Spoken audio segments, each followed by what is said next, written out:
అందరికీ నమస్కారం. ఈరోజు నిజంగా చెప్పాలంటే ఈ రాజకీయాలు ఇంతలా దిగజారిపోతున్నాయా?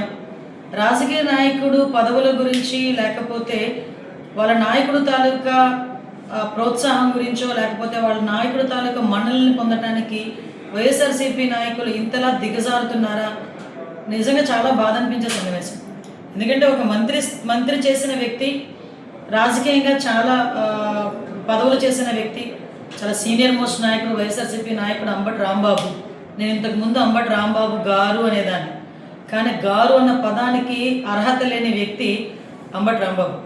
అంబటి రాంబాబు ఈరోజు ఒక చంద్రబాబు నాయుడు గారి గురించి మాట్లాడిన భాష, నేను ఒకటే సూటిగా అడుగుతున్నా, నీ భార్యకి కానీ మీ తల్లిగారికి కానీ ఒక్కసారి నువ్వు మాట్లాడిన భాష ఏదైతే ఉందో ఒక్కసారి చూపించి నేను మాట్లాడింది కరెక్టేనా అని మీ తల్లిని అడగండి, లేకపోతే మీ భార్యని అడగండి, లేకపోతే నీకు కూతురుంటే మీ కూతురుని అడగండి, అది కరెక్టే అని వాళ్ళు ఎవరైనా నోట్ నుంచి చెప్తారేమో ఒక్కసారి ఆలోచించండి.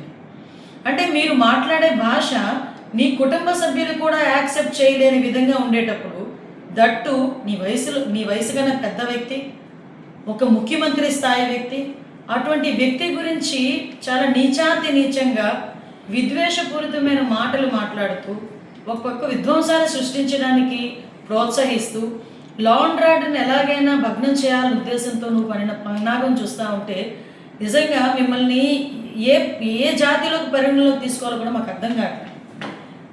ఒకే చెప్పాలంటే నీలాంటి గురించి మాట్లాడాలంటే కూడా సిగ్గు అనిపిస్తుంది. ఎందుకంటే ఈరోజు పోలీసులు నిన్ను అడ్డుకుంటే అసలు విషయం ఏం జరిగిందో కూడా ప్రజలందరికీ కూడా తెలియాలి. ఒక ఫ్లెక్సీలు తొలగించే విషయంలో మీరు వస్తాను అంటే డిపార్ట్మెంట్ నుంచి చాలా క్లియర్గా ఇన్స్ట్రక్షన్ వచ్చింది. మీరు అదే పని మీద కనుక అక్కడ వస్తే ఇబ్బంది పడతారు, మీరు అక్కడికి రాకూడదు అంటే మీరే స్వయంగా అంబటి రాంబాబే స్వయంగా పోలీసులకి నేను గుడికి వస్తాను, గుడి దగ్గర నుంచి బయట ప్రెస్ మీట్ మాట్లాడుకొని వెళ్ళిపోతాను, దానికి మాత్రమే డిపార్ట్మెంట్ పర్మిషన్ ఇచ్చింది.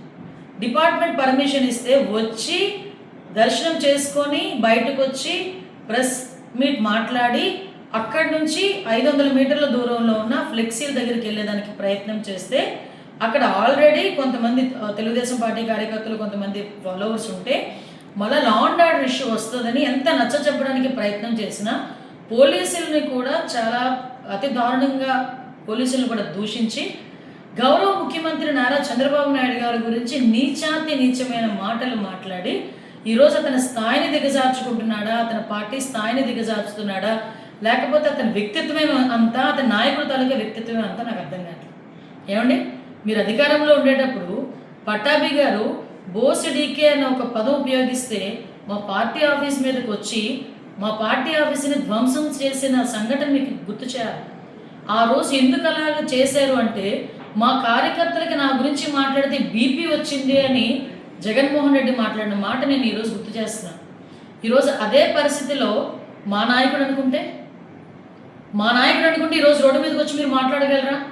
కానీ నిబద్ధత కలిగిన నాయకుడు, లా అండ్ ఆర్డర్ని సక్రమంగా పెట్టాలి అనుకున్న నాయకుడు, ఎట్టి పరిస్థితుల్ని కక్షపూరితంగా వెళ్ళకూడదన్న నాయకుడు ఉన్నారు కాబట్టే ఇంకా మీరు బయటకు వచ్చి మాట్లాడే పరిస్థితి కనిపిస్తాను. అలాగని లా అండ్ ఆర్డర్ విషయంలోనే కానీ ఇష్టానుసారంగా చంద్రబాబు నాయుడు గారిని నోటికి వచ్చి మాట్లాడితే ఊరుకుంటాం అనుకుంటున్నారా? కంపల్సరీగా తగిన చర్యలు ఉంటాయి, కంపల్సరీగా కేసు బుక్ చేస్తాం. మీకు ఒకటే చెప్తున్నా, ఈరోజు చంద్రబాబు నాయుడు గారిని ఒక మాట అంటే నేను చంద్రబాబు నాయుడు గారిని అనేసాను నువ్వు అనుకుంటున్నావేమో, కానీ గౌరవ ముఖ్యమంత్రి గారిని ఒక మాట అంటే రాష్ట్ర ప్రజలను ఒక మాట అన్నట్టే. మళ్ళీ గుర్తు చేస్తున్న అంబటి రాంబాబు, జగన్మోహన్ రెడ్డి, చంద్రబాబు నాయుడు గారు లాంటి ఒక మంచి వ్యక్తిని, ముఖ్యమంత్రి స్థాయి వ్యక్తిని నువ్వు అధికారంలో ఉన్నప్పుడు, మేము ప్రతిపక్షంలో ఉన్నప్పుడు 53 రోజులకి జైల్లో పెట్టినందుకే 151 సీట్లు కాస్త 11 సీట్లకి దిగజారాయి. ఆ విషయం మర్చిపోకు. మళ్ళీ తిరిగి అటువంటి ఆ మంచి వ్యక్తిని ఈరోజు మళ్ళీ టచ్ చేస్తున్నావు. ఈరోజు నువ్వు ఎన్ని మాట్లాడినా, ఎన్ని బూతులు మాట్లాడినా మహానుభావుడు కుప్పం నియోజకవర్గంలో, తన సొంత నియోజకవర్గంలో సుమారుగా పిల్లలందరికీ కూడా 5,000 సైకిళ్ళు ఇచ్చి కుర్రోడ్ల సైకిల్ మీద హ్యాపీగా తొక్కుకుంటూ వాళ్ళతో పాటు ఉత్సాహాన్ని నింపి ముందుకెళ్తున్నారు. అది నాయకుడు అంటే.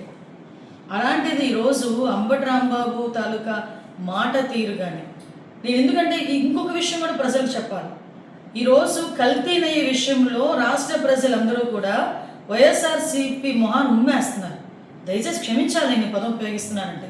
ఎందుకు ఇంత పెద్ద పదం ఉపయోగించానంటే, కల్తీ నెయ్యి వెంకటేశ్వర స్వామి ప్రసాదంలో కల్తీ నెయ్యి కూడా కాదు, అది నెయ్యి లేకుండానే కల్తీ చేసి అందులోని రసాయన పదార్థాలను కూడా యాడ్ చేసి అటువంటి వాటితో లడ్డు ప్రసాదం తయారు చేసి కొన్ని వందల కోట్లు 250 కోట్ల పైన స్కామ్ చేశారంటే, అలాంటి విషయం మీద ప్రజలందరూ కూడా ఈరోజు చర్చించుకుంటున్నారు, వైఎస్ఆర్సీపీని అసహించుకుంటున్నారని. ఈరోజు డైవర్షన్ పాలిటిక్స్ చేయడానికి ఈరోజు అంబటి రాంబాబు బయటకు వచ్చి ఏమీ లేకుండానే పెద్ద సీన్ క్రియేట్ చేసి కావాలని గౌరవ ముఖ్యమంత్రి గారిని అన్ని అసభ్య పదజాలంతో మాట్లాడాడు. అఫ్కోర్స్ నువ్వు అనుకుని ఉండొచ్చు నేను డైవర్ట్ చేస్తున్నానని అనుకోవచ్చు, కానీ ప్రజలకు ఎప్పుడో రిజిస్టర్ అయిపోయింది విషయం. ఈరోజు నీ సంగతి రిజిస్టర్ అవ్వాలి, నువ్వు ఎలాంటోడివి, నీ నాయకుడు ఎలాంటోడు అనే సంగతి కూడా ఎప్పుడో రిజిస్టర్ అయిపోయింది. ఎందుకంటే మీ భాగోతాలన్నీ మీరు అధికారంలో ఉన్నప్పుడే చూశారు ప్రజలందరూ కూడా. మళ్ళీ చెప్తున్నా అంబటి రాంబాబు, నోటికి వచ్చినట్టు మాట్లాడతాను. చంద్రబాబు నాయుడు గారి గురించి, లోకేష్ బాబు గారి గురించి, పవన్ కళ్యాణ్ గారి గురించి ఎలా మాట్లాడినా నాకు చెల్లిద్ది అనుకున్న రోజులు పోయే. నువ్వు ప్రజలకి సమాధానం చెప్పాలి, మా పార్టీ కార్యకర్తలకి క్షమాపణ చెప్పాలి. లా అండ్ ఆర్డర్ ఇష్యూస్ ఎవరైనా బ్రేక్ చేసినా కూడా ఎవరిని కూడా ఉపేక్షించే పరిస్థితి అయితే లేదు. ఈరోజు ప్రజా సంక్షేమం, అభివృద్ధి మాకు ఎంత ముఖ్యమో ప్రజా రక్షణ కూడా మాకు అంతే ముఖ్యం, ప్రజా భద్రత కూడా మాకు అంతే ముఖ్యం. ఈ ప్రజా భద్రతకి, ప్రజా రక్షణకి విఘాతం కలిగించడానికి ఎవరు ప్రయత్నం చేసినా, అలాంటి విషయాలు రెచ్చగొట్టే ధోరణిలో ఎవరు మాట్లాడినా డెఫినెట్గా వాళ్ళ మీద చర్యలు ఉంటాయి. ఈ విషయంలోని కొంచెం జాగ్రత్త వహించాల్సిందిగా మాత్రం హెచ్చరిస్తున్నాం.